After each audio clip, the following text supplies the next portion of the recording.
My husband laughed as he threw me out of our mansion. Thanks for the $3 million inheritance, darling.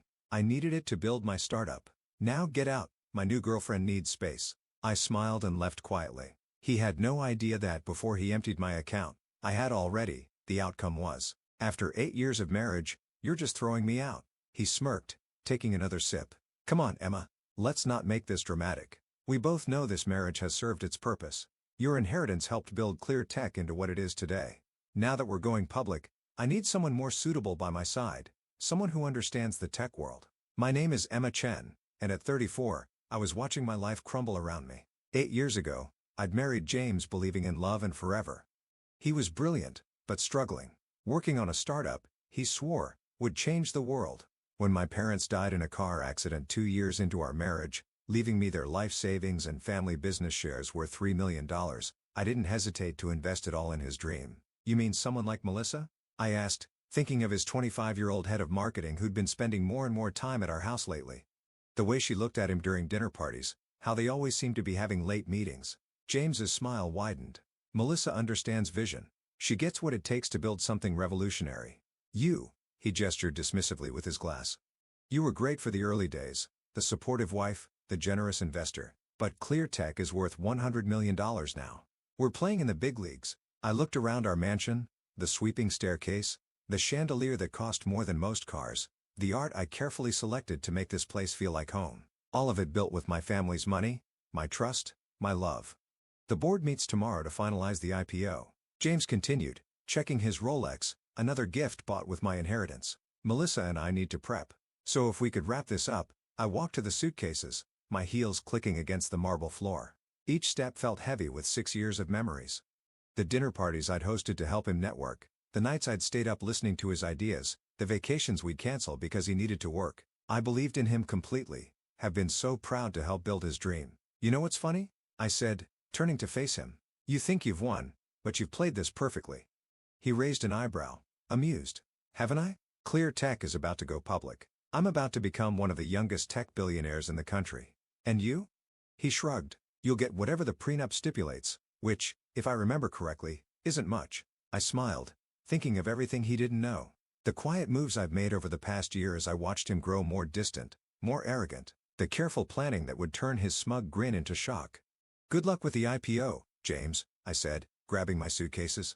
I'm sure it'll be interesting. His confidence faltered for just a moment. What's that supposed to mean? You'll see. I walked out without looking back, the heavy door closing behind me with a final thud. What James didn't know, what he'd been too arrogant to even consider, was that I wasn't as naive as he thought. Growing up in a business family had taught me to always protect myself. While he was busy building his empire and courting Melissa, I've been watching, learning, and preparing. The inheritance he used to build ClearTech, I had documentation for every penny, dated, notarized, and safely stored with my lawyer. The early company contracts, all carefully preserved, showing my role as more than just a silent investor. The long hours he claimed to be working, I had proof of much more interesting activities. But my real insurance policy was something far more valuable, something that would make tomorrow's board meeting very interesting indeed. I checked into the Four Seasons, a small indulgence I planned to head for. As I unpacked, my phone buzzed with a text from my best friend, Lauren. Are you okay? Did you do it? It's done, I replied. He kicked me out just like we expected. Melissa's already moving in. That smug bastard, she texted back. He has no idea what's coming, does he? I smiled, thinking of the documents safely stored in my laptop. Documents that would turn James' perfect plan upside down. No, I wrote. He doesn't. That night, I sat in my hotel room watching the city lights twinkle below. 6 years ago, James had been a struggling entrepreneur with big dreams. I believed in those dreams, had wanted to be part of building something meaningful. The $3 million from my parents had seemed like fate, a way to honor their memory by helping create something amazing. I remember the day I transferred the money to ClearTech's account. James had hugged me tight, promising we build an empire together. You and me against the world, he'd said. Partners in everything. Now here I was, kicked out of my own house so he could move in his girlfriend. The wife who funded his success discarded like yesterday's news. But James had made one crucial mistake. He underestimated me. Growing up watching my father run his business, I'd learned that trust was good, but documentation was better. My phone buzzed again, this time with an email from my lawyer, Sandra. Everything's in place for tomorrow. Are you sure you want to do this? Once we move forward, there's no going back. I thought about James' smug smile as he dismissed me, about all the nights I'd spent alone while he was working late with Melissa, about how he thought he could use me and throw me away. "I'm sure," I replied. "Let's show them what I'm really worth." Tomorrow, James would learn that his perfect plan had one fatal flaw: me. And I was done being underestimated. As I walked into ClearTech's gleaming headquarters the next morning, the security guard did a double take. "Mrs. Chen, Mr. Wilson said that I wouldn't be coming in anymore." I smiled, sliding my still valid ID card across the desk. "He was mistaken about a lot of things, Tom." The elevator ride to the top floor felt surreal. How many times had I visited James here, bringing him lunch during late nights or attending company events? The modern art on the walls, the sleek furniture in the reception area, all of it chosen with my inheritance money. I could hear voices from the boardroom as I approached. James was mid-speech, his voice carrying that confident tone I'd once found so charming, which is why this IPO will position ClearTech as the leading innovator in cloud security, our proprietary technology. I pushed open the door and the room fell silent. 12 board members turned to stare at me, their expressions ranging from shock to discomfort. James stood at the head of the table, his presentation frozen on the screen behind him. Next to him, Melissa's perfectly made-up face paled. "Emma," James recovered quickly, his smile tight. "This is a private board meeting. You shouldn't be here." I took a seat at the far end of the table, placing my laptop in front of me. "Actually, I have every right to be here. As a major stakeholder in ClearTech, I think the board should hear what I have to say before voting on the IPO." One of the board members, an older man named Richard, leaned forward. "Mrs. Wilson, we were under the impression that you had no official role in the company." "It's Miss Chen." I corrected him, opening my laptop, and that impression was incorrect. "In fact, there's quite a lot about ClearTech that needs clarification." James' facade cracked slightly. "Emma, don't do this. Whatever you're thinking."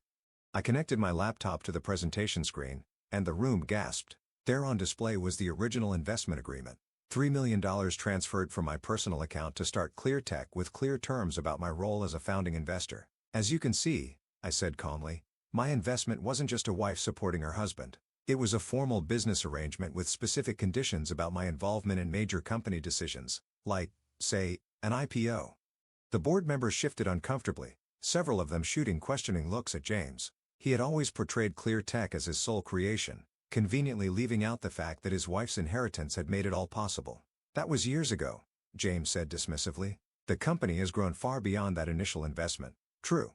I nodded, clicking to the next slide, "which is why I found it interesting that you've been systematically erasing my contributions from company records. These are the original documents, and these," I split screen to show altered versions, "are what you submitted to the SEC for the IPO filing." The room erupted in murmurs. Document falsification in an IPO filing was serious, the kind of thing that could derail the entire process and trigger investigations. "This is ridiculous," Melissa spoke up, her hand possessively on James' arm. "You're just bitter because my husband used my family's money to build this company, then tried to push me out when he thought he didn't need me anymore." I interrupted. "No, Melissa. I'm not bitter. I'm just well prepared." I clicked to the next slide, and James' face went ash white. There on the screen were bank statements showing systematic fund diversions from ClearTech's accounts to offshore holdings. $1 million moved quietly over the past year. "Would anyone like to explain these transactions?" I asked innocently. "Because I'm very curious about why company funds were being moved to accounts in the Cayman Islands right before the IPO announcement." Richard, the board member who'd spoken earlier, stood up abruptly. "Mr. Wilson, is this accurate?" James tugged at his collar, his cool demeanor cracking. "These are complex financial arrangements for tax purposes, completely standard." "Standard?" I raised an eyebrow. "Is that what you told Melissa when you promised her shares from these accounts? When you planned to cash out together after the IPO?" Melissa jumped up, her chair scraping against the floor. "How did you?"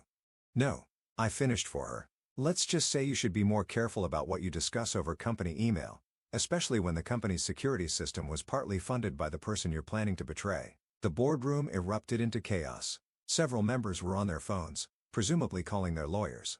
Others were demanding immediate explanations from James, who stood there looking like his perfect world was crumbling around him. "This is a simple choice," I said, raising my voice above the commotion.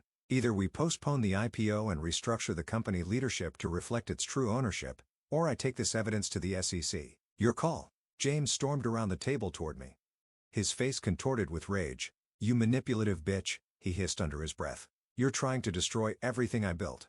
"No, James," I said quietly, meeting his gaze. I'm taking back what's mine, what we built together before you decided to throw me away."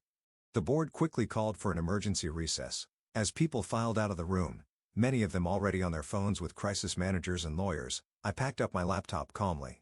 Everything I'd shown them was just the tip of the iceberg. I had more evidence, more proof of James' deceptions, safely backed up and ready to deploy if needed. Richard, the senior board member, approached me as I stood to leave. "Miss Chen, I think we need to have a longer conversation about your role in ClearTech, perhaps over lunch." I smiled, shouldering my bag. "I like that. I have quite a few ideas about the company's future." As I walked out, I caught a glimpse of James and Melissa in heated discussion, their perfect plan falling apart around them. He looked up as I passed, and for the first time since I've known him, I saw fear in his eyes. This was just the beginning. James had thought he could discard me without consequences, but he was about to learn just how expensive that mistake would be. The weeks following the board meeting were a whirlwind of legal negotiations, emergency board sessions, and company restructuring. I watched from my temporary office on the 19th floor, not quite the penthouse suite where James still sat, but close enough to keep an eye on things. The IPO had been postponed indefinitely. After my revelations, the board wasn't taking any chances. They've hired independent auditors to go through every transaction, every document, every decision made in the past 6 years. What they found made my evidence look tame in comparison. They've uncovered at least $12 million in questionable transactions. Sandra, my lawyer, told me one morning as we reviewed the latest findings. James wasn't just planning to cash out with Melissa. He was setting up a parallel company structure. He was going to use the IPO money to start fresh, leaving ClearTech as an empty shell. I sipped my coffee looking out over the city skyline. "And Melissa, any word from her legal team?" Sandra smirked. "She's singing like a canary. Turned over everything. Emails, texts, recorded conversations. Apparently, she's not as loyal to James now that his perfect plan has fallen apart." I wasn't surprised. Melissa had always been ambitious, but her loyalty extended only as far as her own interests. Once she realized James couldn't deliver the wealthy feature he promised, she'd switch sides quickly. The press had been having a field day with the story. "Tech CEO's IPO dreams crumble amid fraud allegations," read one headline. "ClearTech founder's wife exposes $1 million deception," screamed another. James' reputation in the tech world, once golden, was now thoroughly tarnished, but I wasn't interested in revenge.